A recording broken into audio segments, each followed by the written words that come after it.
बाकी जो बचे अभी और अड्डे हैं आतंकवादी, उनको भी खत्म करने का वक्त आ चुका है। अब ये वक्त आ गया है, जो POK है उसे लेने का वक्त आ गया है और भारत का वो अभिन्न अंग है POK, तो वापस से उसे भारत में शामिल करना चाहिए। भारत वो पहला देश है जो आतंकवाद के लिए लड़ रहा है, कि भारत वही एक पहला देश है जहां से ये आतंकवादियों के विरोध में पहला फतवा जारी हुआ है। जिस तरह से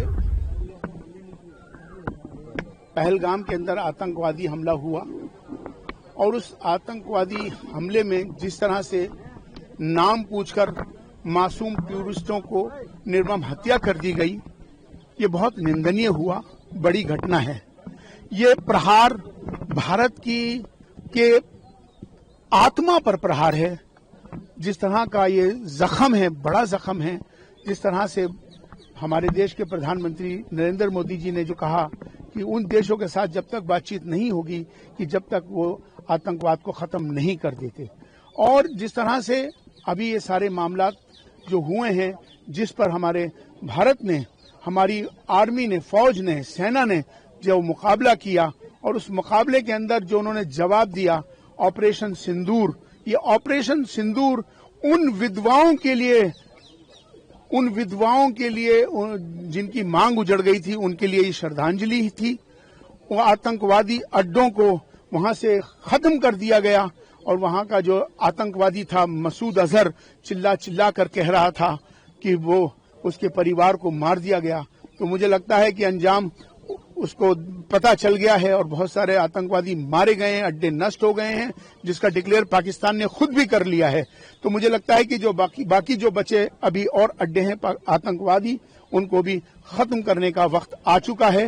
और खास तौर पर अब ये वक्त आ गया है, जो POK है उसे लेने का वक्त आ गया है और भारत का वो अभिन्न अंग है POK, तो वापस से उसे भारत में शामिल करना चाहिए। और जिससे कि उन लोगों को ये समझ में आ जाए, पाकिस्तान को, कि जिस तरह की उन्होंने हरकतें करी हैं, जिस तरह से आतंकवाद का बढ़ावा दिया है, अब उनको उसका जवाब देने का वक्त आ गया है। बलूचिस्तान भी लगातार मांग कर रहा है। बलूचिस्तान का मसला आजादी का आज का नहीं है।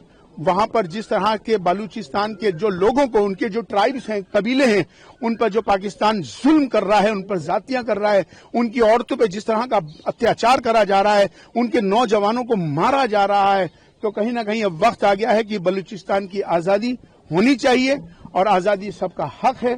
तो बलूचिस्तान आजाद हो, ये हम चाहते हैं। इंदौर में मोहसिन नाम के व्यक्ति पर आरोप लगे गंभीर, कई घटनाएं ऐसी हो रही हैं। कौन सा बना? इंदौर में मैं इस पे मैं हमेशा ये बात कहता हूं कि हर समाज में अच्छे लोग ज्यादा होते हैं, चंद लोग खराब होते हैं, तो जिनकी वजह से सारा समाज खराब हो ऐसा होता नहीं है। लेकिन जो चंद लोग खराब हैं या नाम छुपाते हैं, अपनी आइडेंटिटी छुपाकर लव जिहाद करते हैं, तो उनको नहीं करना चाहिए। ये गलत काम है। तो इसके लिए हम इसकी पुरजोर मजम्मत करते हैं, मुखालफत करते हैं और हम सबको ये बताना भी चाहते हैं कि इस तरह के वाकयात नहीं आने चाहिए, जिससे कि आपसी झगड़े फसाद हो, आपसी तनाव पैदा हो, जिससे माहौल खराब हो। तो ये इससे हमें बचना चाहिए। दूसरी बात यह है कि जो सबसे इम्पोर्टेंट बात है कि 22 अप्रैल के बाद, 22 अप्रैल को जिस तरह से पहलगाम में आतंकवादी हमला हुआ, उसके बाद से 27 अप्रैल को भारत का विश्व का पहला फतवा 27 अप्रैल को नई दिल्ली इमाम हाउस से चीफ इमाम होने के नाते हमने जारी कर दिया है। ये विश्व का पहला फतवा है जिसके अंदर ये साफ तौर पर ये बता दिया गया है कि कोई भी आतंकवादी का जब मजहब नहीं होता तो उसकी जनाजे की नमाज भी नहीं पढ़ाई जाएगी। 5.5 लाख मस्जिदों को ऐलान कर दिया गया है भारत की कि कोई भी इमाम, कोई भी आतंकवादी मारा जाएगा, उसकी जनाजे की नमाज नहीं पढ़ाई जाएगी और दूसरा उसको कब्र में दफनाने की जगह नहीं दी जाएगी।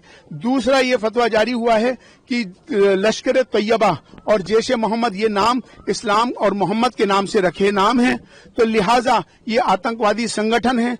आतंकवादी होता है, आतंकवादी अपना आतंकवाद वाला नाम रखे संगठनों का, लेकिन इस्लाम का नाम, चूंकि इस्लाम बचाने का नाम है, मारने का नाम नहीं है। इस्लाम मोहब्बत का पैगाम देता है, सलामती का पैगाम देता है, संदेश देता है।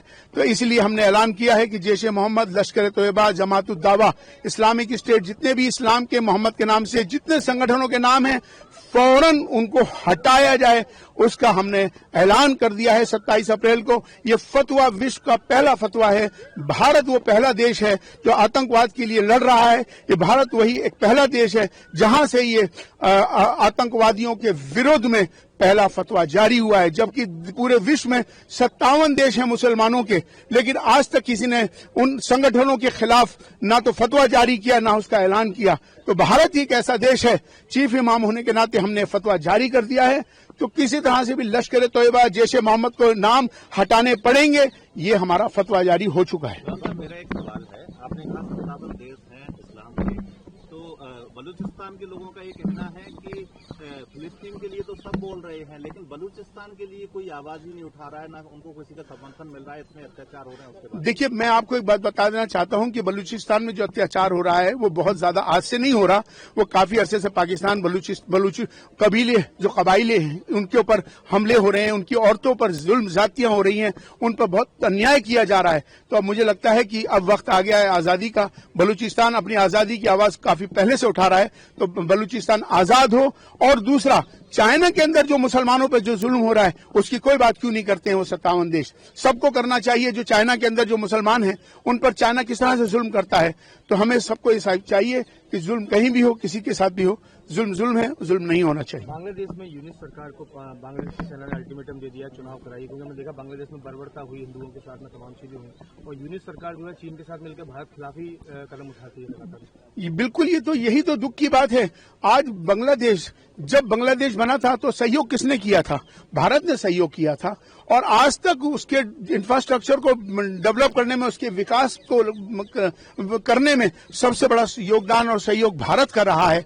भारत ने हमेशा अपने पड़ोसी देशों के साथ बहुत अच्छे रिश्ते नाते रखे, लेकिन जिस तरह से वो दूसरों के बहकावे में आकर आज बांग्लादेश और बांग्लादेश के जो संगठन हैं जो भारत के विरुद्ध कार्रवाई कर रहे हैं, हंगामा कर रहे हैं और यहाँ लोगों को भेज रहे हैं, ये बहुत दुख की बात है। लेकिन हमने कह दिया है, चीफ इमाम होने के नाते हमने इसका ऐलान किया था, और तमाम हमने कहा था कि जिस तरह से जो वहां पर अल्पसंख्यक जो हिंदू हैं उनके ऊपर जो जुल्म ज्यादती हो रही है वो बिल्कुल नहीं है। यूनाइटेड नेशन को इस पर खबर लेनी चाहिए और उनके खिलाफ कार्रवाई करनी चाहिए, और वहां पर दोबारा से इलेक्शन हो और उसमें वो सरकार बने जो सबके लिए और सबके लिए बेहतर हो। देश के अंदर कई ऐसे स्थान है, बंगाल सहित मध्य प्रदेश में भी, जहाँ पर हिंदू पलायन कर रहे हैं। हाल ही में जो दंगे हुए वहाँ पर, उसके बाद कहीं ना कहीं सरकार ही एक दूसरे पर विपक्षी आरोप लगा रहे हैं कि पलायन उन वजह से नहीं किया है, दंगों की वजह से नहीं हो रहा है। देखिए, पलायन किन वजह से हो रहा है ये तो मुझे मालूम नहीं, लेकिन अगर कहीं पर किसी तरह के हालात इस तरह के हो रहे हैं,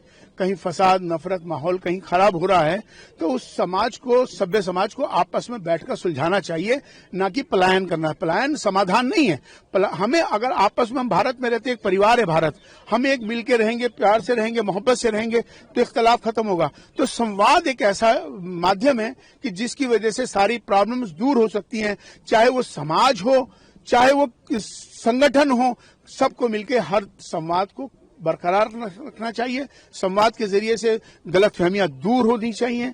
आपस में मंदिरों से, मस्जिदों से, मठों से, गुरुद्वारों से, उनके धर्मगुरुओं को चाहिए कि वो जो इस तरह की जो नफरत की बातें हो रही हैं, माहौल बन रहा है, उसको दुरुस्त करने में धर्म के लोग आगे आए। जनसंख्या नियंत्रण को लेकर क्या कहेंगे आप, क्योंकि जिस तरह विश्व की सबसे बड़ी आबादी जो है वो भारत की हो चुकी है?